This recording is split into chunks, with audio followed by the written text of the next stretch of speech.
Hello and welcome to the Temple of Tomes with your host, Indie Comics Jones. Today is September 9th, 2020, and this is episode 87. Today we're going to take a look at Batman. The adventure continues. This is a #1 in the DC universe. I just want to mention that I think this comic actually came out a while ago. However, my shop just got it yesterday, and so I went ahead and picked it up.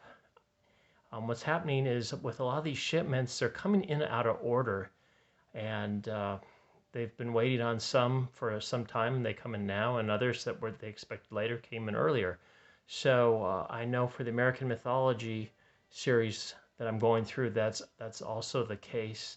Also, I got like Vampire very early, that from Vault, the first volume of that, the first issue, I should say.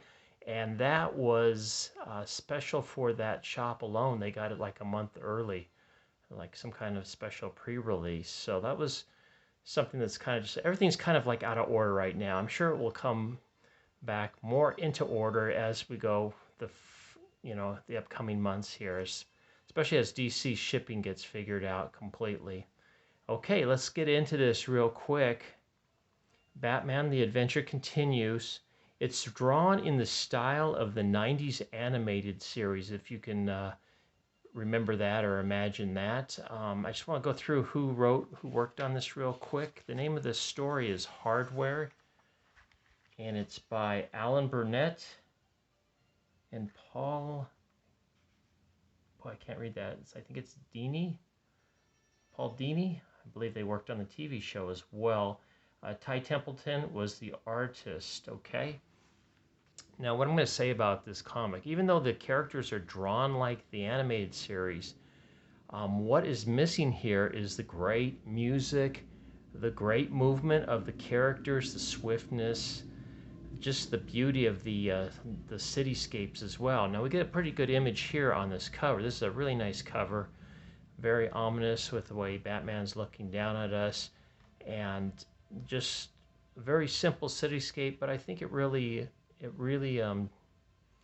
is composed very nicely, and the lettering up here is also very nice. I like that font they're using on there.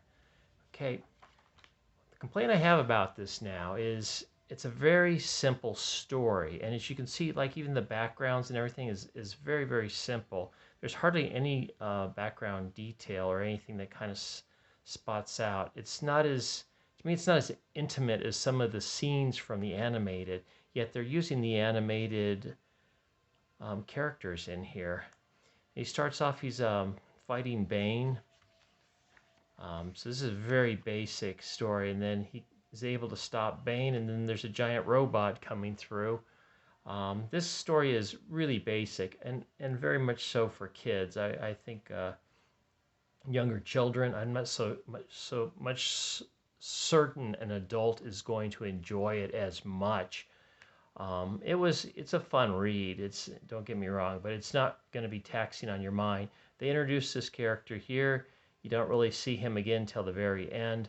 And what we see through this whole comic is kind of this hodgepodge of character introduction, and they come in quick and then they kind of leave. And I think that's what this whole universe is going to be. They're going to bring in a different cast of characters each week for Batman to interact with. And this week we had Bane really quick, this giant robot, this mysterious guy here. There's Lieutenant Bullock, or Detective Bullock, I guess his name is. So anyway, he follows this robot back. It breaks into Wayne Enterprises and steals a piece of alien technology that Superman had given to Batman to analyze. He's having Bruce Wayne look at it.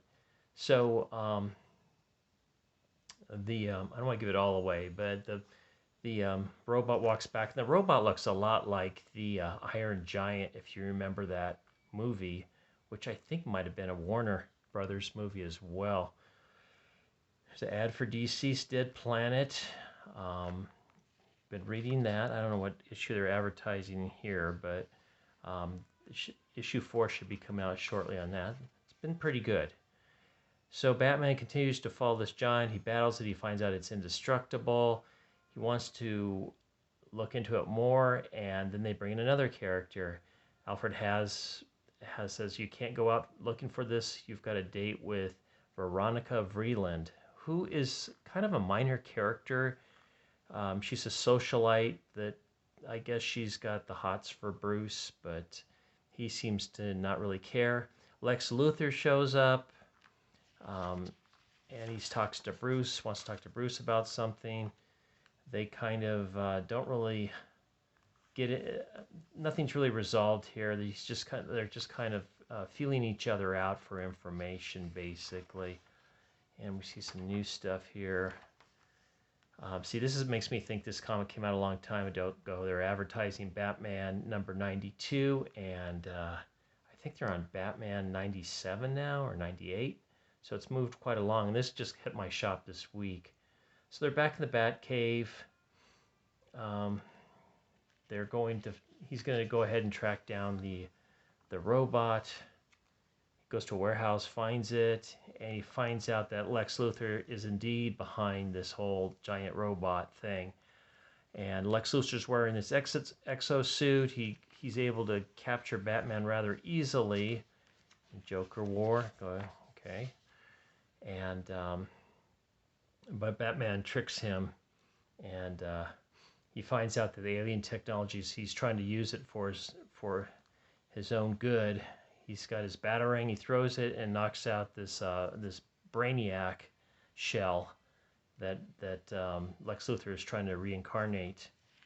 And this is the rest of it kind of just gets kind of cheesy because the robot, or the old Brainiac shell, just shoots a power beam and exactly hits Lex Luthor, sends him across the airfield, and Batman's okay now, except for his ribs are a little messed up. So he gets his own exosuit, one that can fly. He's got some plans on that robot now. He realizes it has some kind of battery in it. And the battery is the big surprise in here. As Lex is trying to spirit the giant robot off in a C-13, he's got Mercy makes an appearance here. And I'm not going to give the rest away in case you do want to read it, though. It's a very simple story by the numbers. It does have a 3-act in it. And I will go to the end here because they introduce, I guess, the next thing, which is maybe a young Deathstroke. And that was the guy that we saw in one of the first panels of this whole story. So that looks like that's going to be the DC Universe number 2. The Batman continues. Batman will be interacting with Deathstroke. So overall, it was an okay read. It's hard for me to really recommend it. It lacked atmosphere. It lacked a good story. It wasn't super intriguing. It's a very simple story. This is for kids. I don't even think it was as complex as a story from the animated series. So it's hard for me to recommend it. If you do love Batman, you'd probably enjoy it. If you just like simple stories, you'd probably enjoy it.